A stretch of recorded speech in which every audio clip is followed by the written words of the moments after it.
வணக்கம் மீனராசி நண்பர்களே, இந்த வாரம் உங்களுக்கு சுபிட்சமான வாரமாக அமையட்டும். 27 ஏப்ரல் 2026 3 மே 2026 வரை உள்ள காலகட்டங்களிலே பூர நட்சத்திரம் என்கிற சிம்ம ராசியிலிருந்து விசாக நட்சத்திரம் என்கிற விருச்சிக ராசி வரை சந்திரனின் பயணம் இருக்கிறது. தொழில் ஸ்தானம் வரைக்கும் வருகிறார் உங்களுடைய எதிரி ஸ்தானத்திலிருந்து சந்திரன்.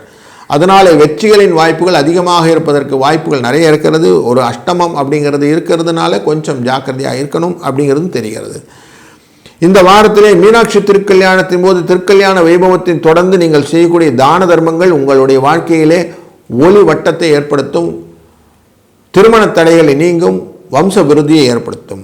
அதுபோல புதன் ஜெயந்தி 27ஆம் தேதி இருப்பதனே புதன்கிழமை அவசியம் நீங்கள் நோட்டு புத்தகங்கள் எல்லாம் தானம் செய்வதால் குழந்தைகளுடைய படிப்பு விஷயங்களிலே நல்ல முன்னேற்றங்கள் உண்டாகும் என்பதை தெரிவித்துக் கொள்கிறேன். வாழ்க வளத்துடன்.